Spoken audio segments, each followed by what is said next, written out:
Hi friends, இன்னைக்கு ஒரு task தாங்க. அது என்னன்னாக்கா, இன்னைக்கு சண்டே ஸ்பெஷலா மீன் வாங்கணும்னாலே நம்ம வீட்டுல 1500 ரூபாய் 2000 ரூபாய்க்கு மேலதாங்க ஆகும். ஆனா இன்னைக்கு இந்த 500 ரூபாய் வச்சு இன்னைக்கு இந்த 500 ரூபாயில மீன் வாங்க போறாங்க. இந்த 500 ரூபாய்க்கு எத்தனை மீன் வாங்க போறோம், எத்தனை மீன் வருதுங்கிறத பார்த்துட்டு நம்ம இன்னைக்கு சண்டே ஸ்பெஷலா அதை தாங்க இன்னைக்கு சமைக்க போறோம். 500 ரூபாயில மீன் வாங்கி வாங்க. டைம் ஆயிடுச்சு. இன்னைக்கு வானகரம் மீன் மார்க்கெட்டுக்கு போலாம்.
ஹாய் ஃப்ரெண்ட்ஸ், பாருங்க இந்த 500 ரூபாய் வச்சு இப்போ நம்ம இந்த 500 ரூபாய் காசுல மீன் வாங்கணும்னு இருக்கோம். இப்போ 250 ரூபாய்ல நெத்திலி.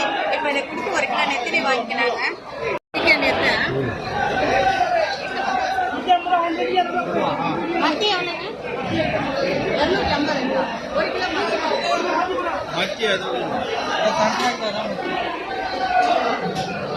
250 ஒரு கிலோ மத்தி. ஹாய் ஃப்ரெண்ட்ஸ், மத்தி எவ்வளோண்ணா? மத்தி போடுவோம்.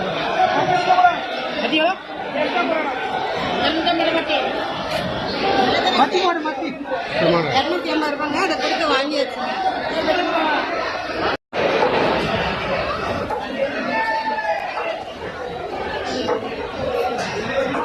ஹாய் ஃப்ரெண்ட்ஸ், இன்னைக்கு நம்ம ஒரு டாஸ்க் வச்சிருந்தோம். 500 ரூபாயில நம்ம வந்து எத்தனை மீன் வாங்க போறோம் பார்க்கலாம் வாங்கன்னு சொல்லி. ஆனா நாங்க மாநகரம் மீன் மார்க்கெட்டுக்கு போனாங்க. சரியான விலைங்க. ஆடி மாசம் அம்மாளுக்கு கூழ் ஊத்துற டைமுங்க இது. அதனால ஆடி மாசங்கிறதுனால ஆடி ஞாயிறும் கூட. அதனால சரியான கூட்டங்க.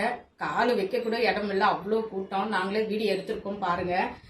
நாங்க அதுக்காக போயிட்டு அந்த டாஸ்க் இருக்குதான் போயிட்டு எல்லா கடையிலுமே கேட்டோங்க. ஃபர்ஸ்ட் இந்த கடையில தான் கேட்டோம். இது வந்து மத்தி நல்லா பெருசா இருந்ததுங்க. அதையும் பார்த்துட்டு எல்லா கடையிலுமே ஒரு 4 ரவுண்டு போயிட்டு வந்துட்டோங்க. எல்லா கடையிலுமே ஃபர்ஸ்ட் நாங்க கேட்டதை விட விலை அதிகமா தான் சொல்றாங்க. இந்த மத்தி மீன் வந்து ஒரு கிலோ வந்து 250 ரூபாய் சொன்னாங்க. ஆனா இதை விட மத்தி மீன் சின்ன சின்னதா இருக்கு. அது 220 இல்ல 260 அப்படி சொல்றாங்க. இந்த கடையை விட எல்லா கடையிலயுமே 280 300 வரைக்கும் சொல்றாங்க மத்தி. ஆனா இந்த மத்தி மீன் அங்க வாங்கினதுக்கு 250 ரூபாய் சொன்னாங்க. ஆனா இங்க வாங்கியிருந்தோம்னா எப்படியும் 300 350 சொல்லி இருப்பாங்க. அதனால இந்த மத்தி மீன் 250 ரூபான்றது ஒருத்த தாங்க. நாங்க வாங்கிட்டு வந்தோம். நீங்க எப்படின்னு கமெண்ட்ல சொல்லுங்க. இத பாருங்க, இது வந்து நெத்திலி மீனுங்க. இது வந்து 250 ரூபாய்னாங்க. ஒவ்வொரு கடையில 260 ரூபாய் 80 ரூபாய் அப்படி சொல்றாங்க. அதனால இந்த மத்தி மீனும் இந்த நெத்திலி மீன் சூப்பரா இருந்ததுங்க. பாக்குறதுக்கு நல்ல பெரிய பெரிய நெத்திலியா இருந்தது. ஆனா இங்க எப்படியும் 300 350 சொல்லியிருப்பாங்க. அதனால நாங்க நெத்திலி நல்லா பெருசா இருக்குது. டாஸ்க் நம்ம எடுத்து போனா 500 ரூபாய் டாஸ்க்ல இந்த மத்தியும் இந்த நெத்திலி மீனும் தாங்க வாங்க முடிஞ்சது. அப்புறம் நாங்க இந்த எறா பார்த்தங்க. இது 350 ரூபாய்னாங்க. நல்லா பெரிய பெரிய எறாவா இருந்தது. அதனால இங்க எப்படி 400 ரூபாய் 450 ரூபாய் சொல்லுவாங்க. கம்பல்சரி 450 ரூபாய் சொல்லுவாங்க. அதனால சரி இந்த 500 ரூபாய் டாஸ்க்ல 2 மீன் வாங்கணுமே. எக்ஸ்ட்ரா இந்த எறா பார்த்தங்க. பரவாயில்ல 350 ரூபாய் வாங்கலாம்னு சொல்லிட்டு நாங்க இந்த எறாவும் வாங்கிட்டு வந்துட்டோம். இங்க இந்த எறா வந்து 500 ரூபாய் 550 ரூபாய் கம்பல்சரி சொல்லியிருப்பாங்க. ஆனா இந்த போரூர்ல நம்ம இந்த டாஸ்க் வச்சு 500 ரூபாய் எடுத்துட்டு நம்ம கடைக்கு போயிருந்தோம்னா ஒரு மீன் தாங்க வாங்கி இருக்க முடியும். எப்படியும் 350 400 ரூபாய் சொல்லியிருப்பாங்க. அதனால இன்னைக்கு மாநகரம் போனதுனால பரவாயில்ல 500 ரூபாய் டாஸ்க்கு 2 மீன் வாங்க முடிஞ்சதுங்க. நானும் மறந்து போயிட்டு 500 ரூபாய் எடுத்துட்டு எங்க ஹஸ்பண்ட் கூட்டிட்டு போனேன். எங்க ஹஸ்பண்ட் என்ன சொன்னாரு, 500 ரூபாயில என்ன மீன் வாங்குவேன் அப்படின்னாரு. இல்ல நான் வாங்கி காட்டுறேன்னு சொன்னேன். ஆனா எங்களால 2 மீன் தான் வாங்க முடிஞ்சது.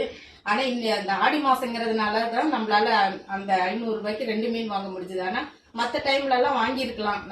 அப்பெல்லாம் கம்மியா தாங்க இருந்திருக்கும் ரேட் எல்லாம். வானகர ரேட்டு இதுதாங்க. என் மாநகரத்துல மீன் மார்க்கெட்ல எவ்வளவு மீன் எல்லாம் விலைங்கிறதையும் நான் சொல்லியிருக்கேன். இது 250, இது 250, இது 350ங்க வானகரத்துல மீன் மார்க்கெட்ல. உங்க ஊர்ல எல்லாம் மீன் என்ன ரேட்டுங்கிறத, மீன் மார்க்கெட் ரேட் என்னங்கறத சொல்லுங்க. இது 250, 250 ஒர்த்து கரெக்டானு அதையும் சொல்லுங்க கமெண்ட்ல. நம்ம சேனலை சப்ஸ்கிரைப் பண்ணுங்க, லைக் பண்ணுங்க. நம்ம சேனல் உங்களுக்கு நோட்டிபிகேஷன் உடனே வரணும்னாக்கா பக்கத்துல பெல் ஐக்கான் இருக்கும், அதை கிளிக் பண்ணிக்கோங்க. நம்ம சேனலுக்கு சப்போர்ட் பண்ணுங்க. நான் இந்த டாஸ்க்கு 500 ரூபாய் இந்த 2 மீன் ஒர்த்தாங்கிறதையும் கமெண்ட்ல சொல்லுங்க. நெக்ஸ்ட் வீடியோல பார்க்கலாம்.